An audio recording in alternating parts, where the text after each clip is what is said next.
আমরা এখানে অ্যালকেন বা অ্যালকিন থেকে জৈব অ্যাসিড তৈরি করে দেখব। তো এখানে আমরা প্রথমে অ্যালকেনেরটা দেখতেছি যে অ্যালকেন হিসেবে আমরা এখানে প্রোপেনকে নিয়ে আসলাম। প্রোপেনের সাথে আমাদের প্রথমে বিক্রিয়া করতে হবে হচ্ছে গিয়ে ব্রোমিনের।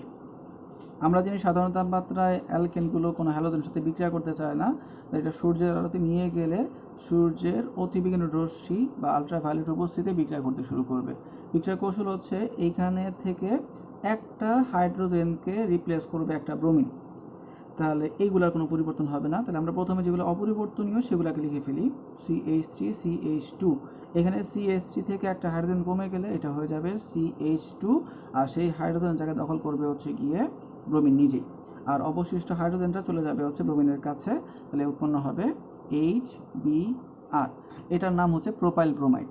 তো এই প্রোপাইল ব্রোমাইড যেটা হচ্ছে আমাদের CH3 CH2 CH2Br, তার সাথে যদি আমরা শুধু কস্টিক সোডা ব্যবহার করি জলীয় দ্রবণ, তখন যেটা ঘটবে তখন এই OHটা রিপ্লেস করবে ব্রোমিনকে, অর্থাৎ এটা এখানে চলে আসবে আর এটা চলে যাবে এখানে।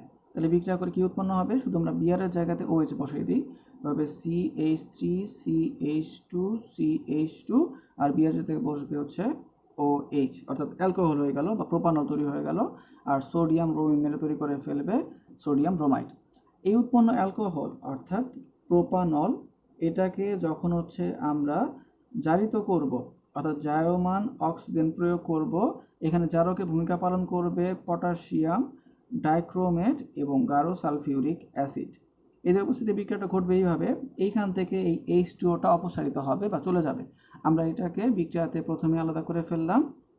বাকি যে অংশটা অর্থাৎ এইখানে এটার কোনো পরিবর্তন নাই, এটাকে প্রথমে লিখে দিই CH3 CH2।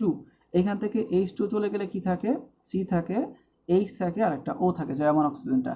এরা তিনটা যুক্ত হয়ে গেলে তৈরি করবে অ্যালডিহাইড, অর্থাৎ এটা হয়ে গেল প্রোপানেল।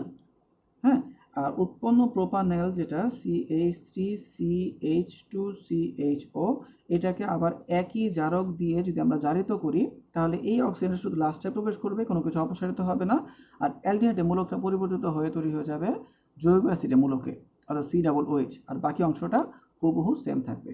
তাহলে আমরা এই লাস্টের বিক্রিয়াতে পেয়ে গেলাম হচ্ছে গিয়ে প্রোপানোয়িক অ্যাসিড বা জৈব অ্যাসিডকে। তো এইভাবে আমরা ইচ্ছা করলে অ্যালকেন থেকে তৈরি করতে পারি জৈব অ্যাসিডকে। আর অ্যালকিনের ক্ষেত্রে আমরা যেটা করব, অ্যালকিনের ক্ষেত্রে অ্যালকিনের সাথে যদি হচ্ছে আমরা হাইড্রোজেন ব্রোমাইডের বিক্রিয়া করি আর বিক্রিয়াদের প্রভাবক হিসেবে H2O2 বা হাইড্রোজেন পারঅক্সাইডকে রেখে দিই, তাহলে দ্বিবন্ধনের একটা কার্বনের কাছে চলে যাবে একটা হাইড্রোজেন, আরেকটার কাছে চলে যাবে একটা ব্রোমিন। আর যেখানে কোনো দ্বিবন্ধন নাই সেখানে কোনো পরিবর্তনও নাই, তাহলে CH3 হুবহু আগের মতনই থাকবে। CH একটা হাইড্রোজেন যোগ করার কারণে হয়ে যাবে CH2, আর CH2 সাথে Br যোগ করার কারণে এটা হয়ে যাবে CH2Br প্রোপাইল ব্রোমাইড। সেই প্রোপাইল ব্রোমাইডের সাথে ক্ষারের বিক্রিয়া করা হলে উৎপন্ন হবে অ্যালকোহল। অ্যালকোহলকে জারিত করলে পাওয়া যাবে অ্যালডিহাইড, আর অ্যালডিহাইডকে জারিত করলে পাওয়া যাবে জৈব অ্যাসিড। তার মানে আমরা খেয়াল রাখবো যে অ্যালকেন বা অ্যালকিন দুইটা থেকে কিন্তু তাহলে আমরা জৈব অ্যাসিড তৈরি করতে পারি। তো প্রথম কাজ হচ্ছে অ্যালকেন বা অ্যালকিন থেকে প্রথমে অ্যালকাইল হ্যালাইডটাকে তৈরি করা। এই অ্যালকাইল হ্যালাইডটা তৈরি করে ফেলি, সেখান থেকে পরে অ্যালকোহল, তার থেকে অ্যালডিহাইড এবং তার থেকে জৈব অ্যাসিড তৈরি করা সম্ভব।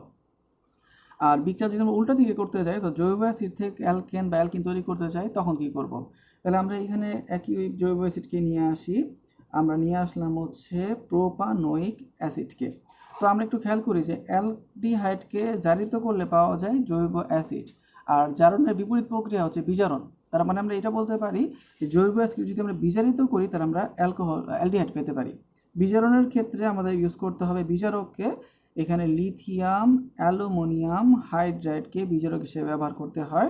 এই বিজারক থেকে আসে হচ্ছে গিয়ে বিজায়মান হাইড্রোজেন। তো বিক্রিয়াটা কীভাবে ঘটে, আচ্ছা ব্যালেন্স বোঝানোর জন্য এখানে 2 লিখলাম।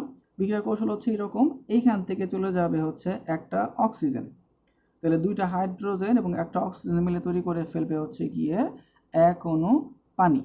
আর বাকি কি হবে, বাকি হবে হচ্ছে লাস্টে থাকতেছে, তাহলে একটা অক্সিজেন তো চলে গেল, থাকলো হচ্ছে সি একটা হাইড্রোজেন একটা অক্সিজেন, অর্থাৎ থেকে গেল একটা CH এবং একটা O, আর বাকি অংশটা হুবহু থেকে গেল আগের মতনই।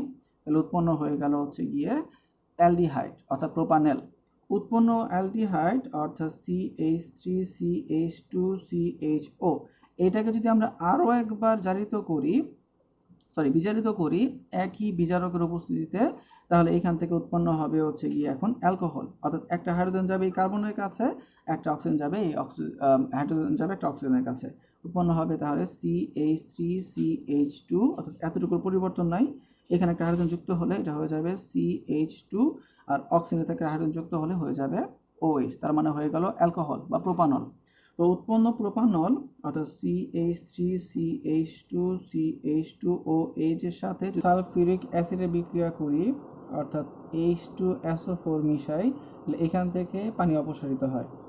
H2SO4 নিরোধক হিসেবে ক্রিয়া করে, পানি বা H2 চলে যায়, আর একটা পাশের কার্বনটা তার থেকে একটা হাইড্রোজেন তার কাছে ট্রান্সফার করে।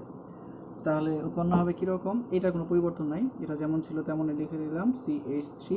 এই কার্বনটা একটা হাইড্রোজেন কমে যাবে, তাহলে হয়ে যাবে CH, আর এই কার্বনটা একটা হাইড্রোজেন অতিরিক্ত পাওয়ার কারণে সে হয়ে যাবে হচ্ছে CH2, মাঝখানে তৈরি হবে দ্বিবন্ধন, তাহলে হয়ে গেল হচ্ছে প্রোপিন বা অ্যালকিন।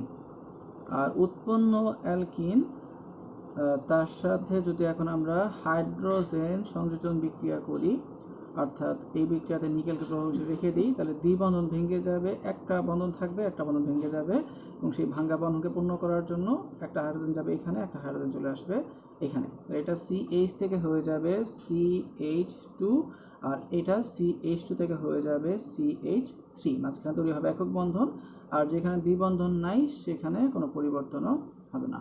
এই হচ্ছে আমাদের প্রস্তুতি বিক্রিয়া।